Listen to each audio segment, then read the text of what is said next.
আল্লাহ নবীজির প্রথম বিয়ের খুতবা কে পড়ছে ওলামাদেরকে জিজ্ঞাসা করেন। খাদিজাতুল কুবরা রাদিয়াল্লাহু তাআলা আনহার সাথে যখন বিয়ে হয়, খুতবা কে পড়ছে, কোন মুফতি, কোন মুহাদ্দিস, কোন আলেম পড়ছে? ওই বিয়ের খুতবা তো আবু তালেব নিজে পড়ছে।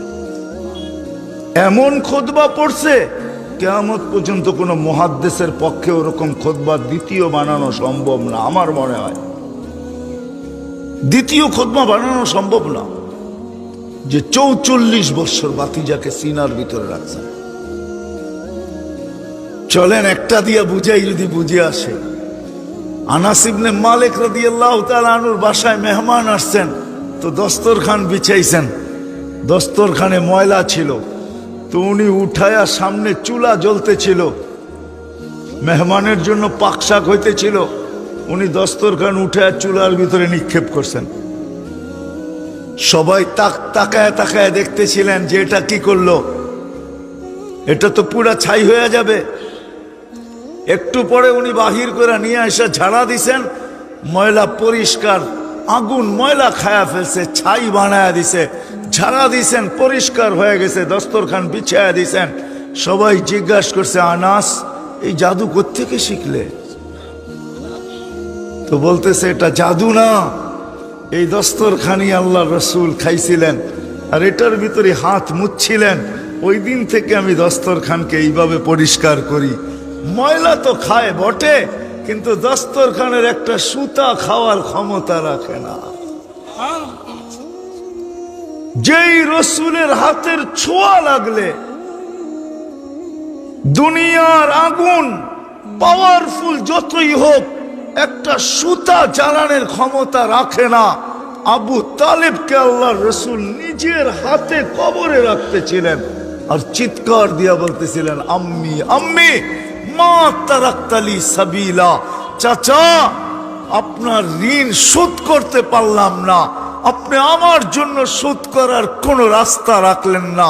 বলছিলাম কলেমা পড়েন, পড়লেন না। বলছিলাম ঠোঁট হেলান, হেলাইলেন না। যদি চুপও থাকতেন তো কিছু একটা করার সুযোগ ছিল। আপনি তো মৃত্যু লগ্নে একটা চিৎকার দিয়া মক্কাবাসীকে শোনায়া দিলেন, আলা মিল্লাতি আব্দুল মুত্তালিব। আব্দুল মুত্তালিবের মিল্লতের উপরে, ধর্মের উপরে আমি চলে যেতেছি। সত্য এটাই। কয়দিন আল্লাহর থেকে দূরে থাকা, আল্লাহর থেকে যে দূরে, আমি তো একটা দিয়ে আপনাদেরকে প্রমাণ দিলাম যে 5 ওয়াক্ত নামাজ মাত্র 1 ঘন্টার জন্য আল্লাহ ডাকে। আরে 1 ঘন্টাও লাগে না আমাদের নামাজ। এখন যদি এখানে বলেন অনেকে যে নামাজ তো আমি কিছু জানি না, আমি নামাজ কি করে পড়বো? এই উম্মতের জন্যই আল্লাহ করছেন, কিচ্ছু পড়তে হবে না। ইফআলু কামা ফাআলাল ইমাম, ইমাম যেমন করে তুমি এমন করতে থাকো। ইমাম তোমার সব পড়া ইমামের পড়া হয়ে যাবে। তোমার পড়া ইমাম পড়া দিবে, কেরাত ইমাম পড়া দিবে, সব ইমাম পড়া দিবে। তুমি চেষ্টা করতে থাকো, পারলে পাল্লা, না পারলে চেষ্টার পরেও যদি পাল্লা না, তারপরও আমরা গ্রহণ করে নিব। এই উম্মতের জন্য সুযোগ, কোন উম্মতের জন্য ছিল না। আফসোস, আল্লাহর থেকে দূরে, আল্লাহর থেকে উম্মত দূরে। কয়দিন দূরে থাকবো? কয়দিন? 60-70 বছর? এই জন্য আসেন, কথার শেষ জায়গায় চলে আসছি। আসেন আন্না, 2টা কাম যদি করতে পারি তাইলে হয়তো আল্লাহর কাছে আসতে পারবো, আল্লাহ আমাদের কাছে হবেন। কারণ আল্লাহর ওয়াদা, আল্লাহর ওয়াদা দেখাবো, আল্লাহর ওয়াদা। আমি প্রথম কাজ যদি করতে পারি, প্রথম কাজ যদি করতে পারি, এই মজমা যদি আজকে বা যেই পর্যন্ত আওয়াজ যায়, যে কান পাইতা শুনতেছে, সে যদি আজকের থেকে, এই মুহূর্তের থেকে হাত উঠায় আল্লাহকে বলে যে মালিক আমি পিছনের জন্য তওবা করলাম, কি রাজি? কে কে রাজি দেখি যে আমি তওবা করলাম? বলেন মুখে, মনের ঠিক আছে তওবা করলাম, আল্লাহ কবুল করুক। এতটুকুই যথেষ্ট। কেন আল্লাহ ওয়াদা করতেছে ফাইন তাবু ফানা হাবিবুকুম, তুমি ইউটার্ন নিতে দেরি, ঘুরেই দেখবে আমি বন্ধু হিসাবে দাঁড়ায় আছি। ফাইন তাবু ফানা হাবিবুহুম, ফাইন তাবু ফানা হাবিবুহুম ইউহিব্বুত তাওয়াবিন ওয়া ইউহিব্বুল মুতাতাহহিরিন। এক তো পিছের জন্য তওবা করা, দ্বিতীয় হইল বিশেষ করে যুবকদেরকে বলবো, যুবক তোমার পায়ে হাত রেখা বলি, সারাদিন যদি কিছু করতে নাও পারো, কমসে কম ঘুমানোর সময় যখন ঘুমাইতে যাবে তো হাত দুটা উঠায় এতটুকু বইলা ঘুমায় যে মালিক সারা দিন দূরে ছিলাম, এখন ঘুমাইতে চললাম, ঘুম তো ঘুম না মৌত, সকালে উঠাইলে উঠব, না উঠাইলে চির নিদ্রা হয়ে যাবে। কত যুবককেই তো দরজা ভাঙ্গা সকালে বাহির করতে হলো না, এইরকম ইতিহাস নাই? হ্যাঁ হ্যাঁ, কত যুবকই তো ঘোড়ার পিঠে থাকা অবস্থায় দুনিয়ার থেকে চলে গেল, ঠিক না? বর্তমান ঘোড়া তো এটাই, ঠিক না? কি মোটর সাইকেল, ঠিক না? আগেরটা ঘাস খাইতো, এখনটা তেল খায়। আগেরটা অ্যানালগ ছিল, এখনটা ডিজিটাল। যেমন আমাদের জান্নাতে যাওয়ার পরে জান্নাতের বাইক আরো সুপার হবে, এই দুনিয়ার বাইকের মতো না, ওটা পল লাগানো থাকবে, পর কি?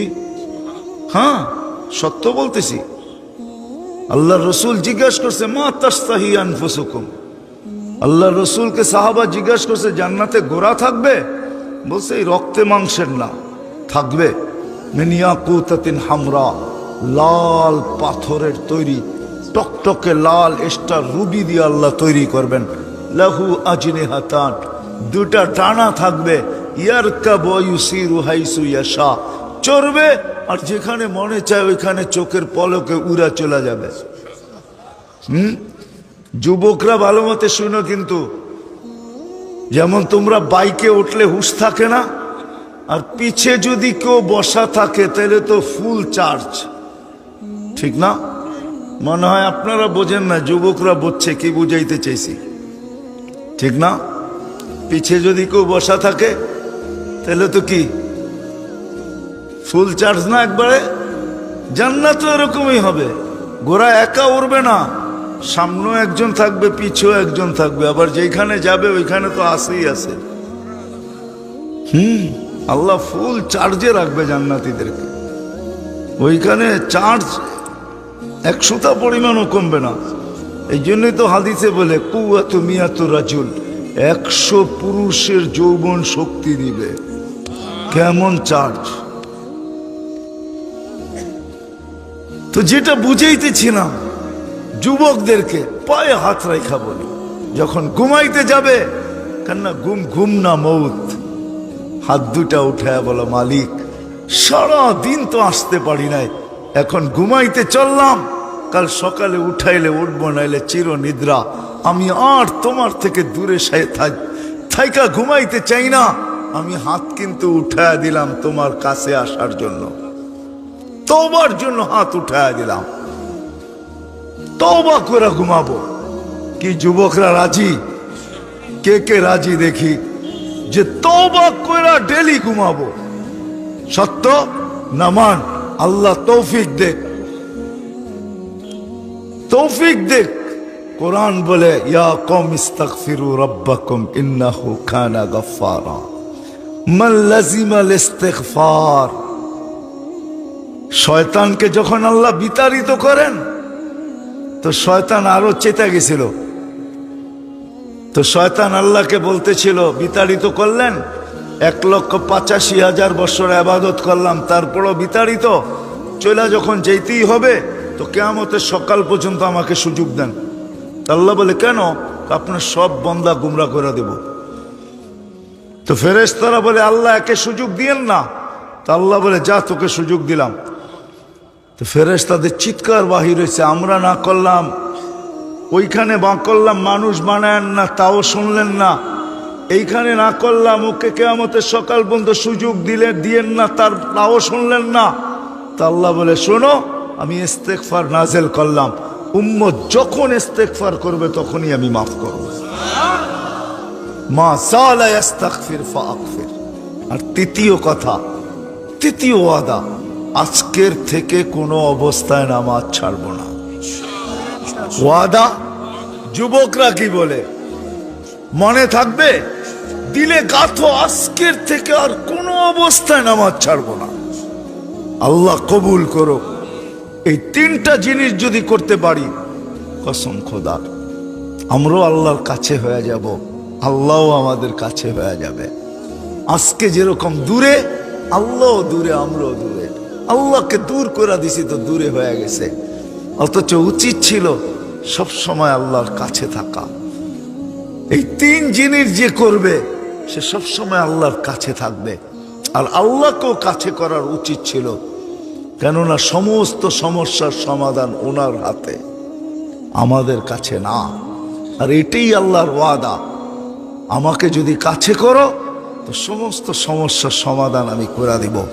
আপনি বলবেন তাইলে সাহাবায়ে কেরাম কেন পোশাকহীন জীবন কাটাইলেন? গায়ে কাপড় ছিল না, পেটে ভাত ছিল না, পায়ে জুতা ছিল না, মাথা গোছার ঠাই ছিল না। কেন? কি কারণে?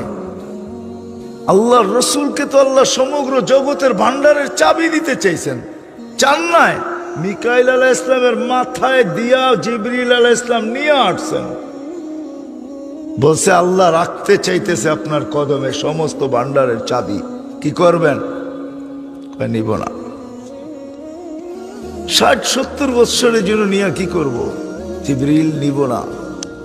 বলছে ছোটটা মক্কার পাহাড় গুলাকে সোনা বানায় দিলাও, শীতলা জাল তু জিবালাতা তিহামাতা তাহাবা। এটা নিবেন না? কয় এটাও নিব না।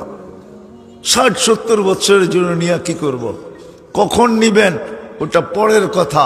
বলছে ওখানে নিব, ওইখানে একা নিব না, উম্মতকে সহ নিব। একা নিব না, উম্মত সহ নিব। সাহাবা নিতে পারতেন। আপনি প্রশ্ন করবেন, যদি আপনি যা বলেন এটাই সত্য, তো ওদের গায়ে কাপড় ছিল না কেন? পায়ে জুতা ছিল না কেন? মাথা গোছার ঠাই ছিল না কেন? দুনিয়ার কিছুই তো ওদের কাছে ছিল না। ছিল না কেন? ওনারা ছিল না কেন এটা না, ওনারা নেন নাই, এটাই সত্য। প্রমাণ দিছেন আমরা নিতে পারতাম। দেখো আমরা ইশারা করলে মেঘ আসে, আমরা টোকা দিলে ভূমিকম্প দূরভূত হয়, আমরা ইচ্ছা করলে জল আর স্থলের মতো জলের ভিতরে ঘোড়া ওরকম দৌড়াইতে পারি যেরকম স্থলের ভিতরে দৌড়াইতে পারি, পানিতে ওরকমই দৌড়াইতে পারি যেরকম স্থলে দৌড়াইতে পারি। আমরা চাইলে সূর্যকে থামায়া দিতে পারি, আমরা চাইলে অগ্নিগিরিকে হাতে আবদ্ধ পাহাড়ে আবদ্ধ করতে পারি, আমরা চাইলে চিঠি দিয়া 4500 কিলোমিটার দরিয়ায় নীলের চিরাচরিত প্রথাকে ধূলিসাৎ করা কিয়ামতের সকাল পর্যন্ত তাকে পানি দিতে বাধ্য করতে পারি। পানি দিতেছে না, দেয় না? আমি তো 6 বার দেখছি দরিয়ায় নীল। আমি সুদান 6 বার গেছি, এখনো অতটুকুই পানি দিতেছে যত চিঠি দিয়া দেওয়ার পরে দিছে। 1 ইঞ্চিও কমে নাই, আর কমবেও না। ওনারা নেন নাই 60-70 বৎসরের জন্য। ইচ্ছা করলে নিতে পারতেন। এই জন্য এই তিনটা যদি করতে পারি, যে মেরে দোস্ত, একটা তো করলামই, আর একটা প্রতিদিন ঘুমানোর আগে তওবা করা, তওবা করে ঘুমায় যাওয়া, আর কোনো অবস্থায় নামাজ ছাড়বো। পাক্কা তো? আল্লাহ আমাদের সবাইকে আমল করার তৌফিক দান করেন। ওমা আলাইনা ইল্লাল বালাগ। দোয়া সবা তো রাত্রের